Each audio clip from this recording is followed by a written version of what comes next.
guys, what's up? This is Jenny from J Heart's Day, and today I'm here to talk about how I learned Korean.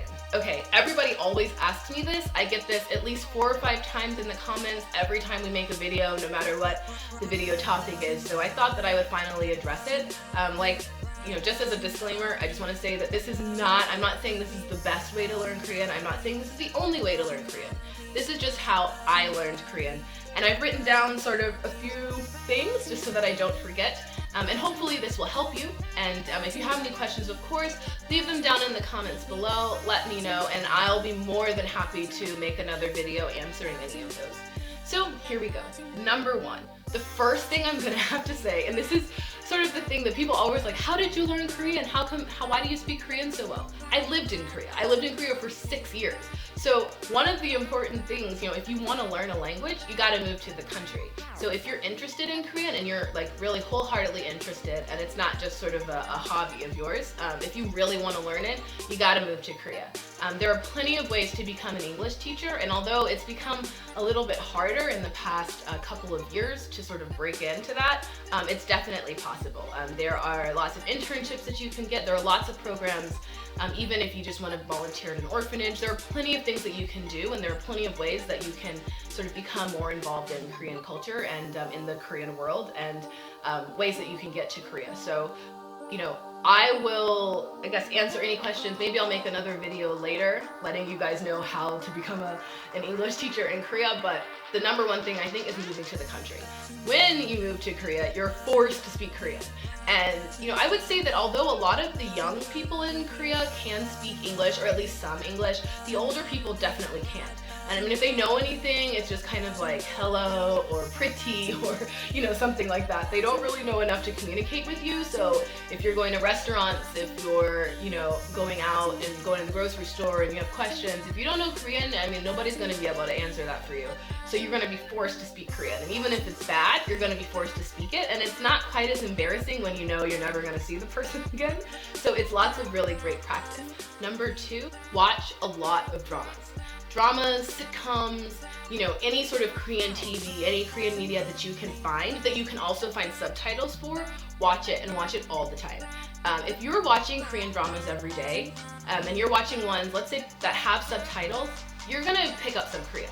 But this is the key. Don't just watch it with the English subtitles and say, okay, I'm done. I practiced Korean for the day, because it doesn't work like that.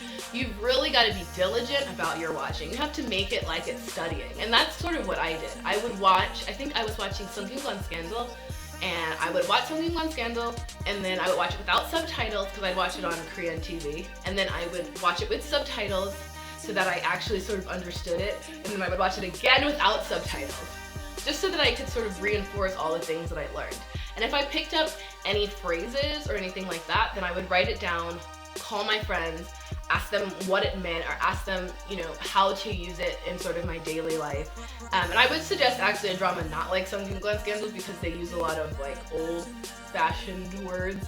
But definitely the sort of rom-coms, those are pretty simple. And any of the like teen dramas, those are also really, really good for learning basic phrases. And variety shows are also great because it's sort of more natural conversation. So those kind of things are great, but watch it both with and without subtitles. Don't rely on the subtitles, because you're just going to be reading English and it's not really going to help you that much. So that's really important. Number 3, make Korean friends. Make lots of Korean friends. I mean, I think this is sort of really basic. Like, if you want to learn a language, you can't just hang around a bunch of foreigners. Like, I'm talking especially for people who are in Korea. Like, a lot of my friends, they moved to Korea, they moved, to Itaewon, they hang out with all foreigners, they never really interact with Korean people, and, then they're like, oh, how did you learn to speak Korean so well? Well, I didn't do that. I had, I did have some foreign friends, but for the most part, my friends were all Korean. I hung out with Korean people, and with varying degrees of English language ability. And I think the thing that really helped was when I started hanging out with more people who didn't speak English that well. And at first I was a little scared because I didn't know how we were going to communicate or what we were going to do together, but it turned out to be really great. And some of my best friends aren't great at English. So I think, hanging out with people who don't speak English that well forces you to really listen. And when you're really listening, you can really pick up on stuff. And you have to be really observant. Because my friends would say stuff and I didn't know what it meant, but I would kind of look at the situation and be like, oh, okay, I guess that's how you're supposed to use that. And the next time I would try it to say the same thing in the same situation, and you know, sometimes I was right and they'd be really proud of me, and sometimes I was wrong and they would all laugh, but at least at that point I sort of knew when I was supposed to say it and how I was supposed to use stuff. And having Korean friends really, really helped with that. And I would really suggest that you get Korean friends that, you know, maybe don't speak English as well. Don't speak English that well, because that really, really helps. And that sort of, it makes it, you're forced to speak the language. It's another situation where you're forced to speak the language, and I think that's really important. If you can get your, you know, Korean American friends to agree, who can speak Korean, to agree to not speak English to you, then that's great as well. That also would be a really great help. Number 4, forget about grammar. Just forget about it. Don't think about it, don't worry about it, don't stress about it. You don't really need to worry about grammar, I mean, in my opinion, until you're already kind of able to communicate in Korean. At this point, I really need to study grammar because my grammar is horrible.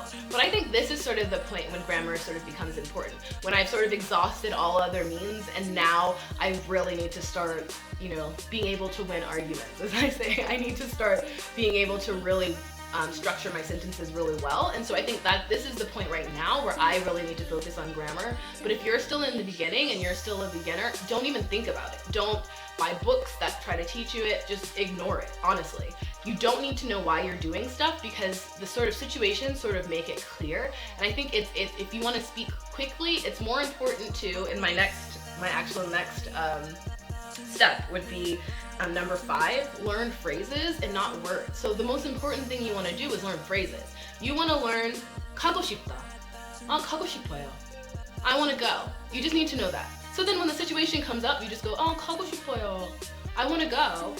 Right? You don't need to know like 가, and then you have to add the go, and then after that is 뭐뭐 싶다. You don't need to know all of that. You just need to know 가고 싶다. 가고 싶어요. That's all you need to know. So I think it's really important that you learn the phrase, because the phrase is what helps you communicate. The grammar is what helps you maybe, you know, write a poem or something like that. But you just need to talk to people, and that's the most important thing. If you can talk to people, then you're good. So you want to be able to talk to people, so I think it's really important that you learn phrases and not just words. And of course, adding words to your vocabulary is great, but it's not the most important thing. So learn how to say a complete sentence and learn how to say it confidently, and you know, you can focus on the pronunciation of that particular phrase, and then that's all you need to worry about, and move on. Learn the phrase, use it, move on. Learn the phrase, use it, move on. And keep learning phrases, and you'll find that you're able to have a conversation much faster than trying to focus on grammar. And so my last one, number 6, is gonna be, okay, this one sounds kind of silly, but it really is what helped me the most. When people ask me how come you can speak Korean so well, I don't know if I speak well, but it's to meet, date, marry, I don't care, someone who doesn't speak English that well. And it's true. My Korean teacher told me, she was like, you know, Jenny, if you really want to learn to speak Korean, you're gonna have to date a Korean guy that can't speak English. And I thought that she was joking, but from the moment I met Jay, my Korean ability really skyrocketed. I mean, I could speak it before, but I couldn't speak it comfortably. And now I don't translate in my mind when I'm speaking Korean, I just speak it. And that's because I have to speak it every day. Now don't get me wrong, it's wrong like 50% of the time, but I'm not translating anymore, I'm just talking. And you know, it became a lot more natural because I had someone that I was talking to every single day. So I'm not one of those I don't know, Asian fetishists, you know, one of those people who's like, only Asian guys.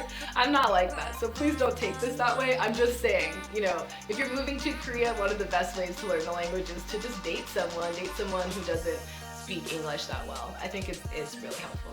Okay, so those are all of my tips, and I hope that they helped you. And if you guys have any questions about, you know, materials I used, websites I used, especially to make Korean friends, I used a lot of language exchange websites to do that. I mean, and other ways as well, but the language exchange websites were really helpful. So some of the different tools I used, if you're curious about what I used and the tools that I used in order to learn Korean, then please, you know, feel free to ask me down below, and I'm more than happy to help you out. And if you have any sort of specific questions, then yeah, definitely message me down below. You can also go on our Tumblr page. You can tweet at me. You know, the links will all be down there for you to do all of that. So anything else you want to know, just let me know. And yeah, make sure that you subscribe, because I'm going to be posting more and more videos about Korean, about Korean slang. I'm not going to teach any grammar or anything, but I'm definitely going to try to help along with Jay with some of the things that people have a lot of trouble with, and maybe even some of the things I have trouble with. Jay can kind of help me out with that, and you guys can sort of see the process. So I'm going to be posting a lot more videos on Korean language. So yeah, let me know, you know, whatever it is that you need. All right, talk to you guys later. Bye.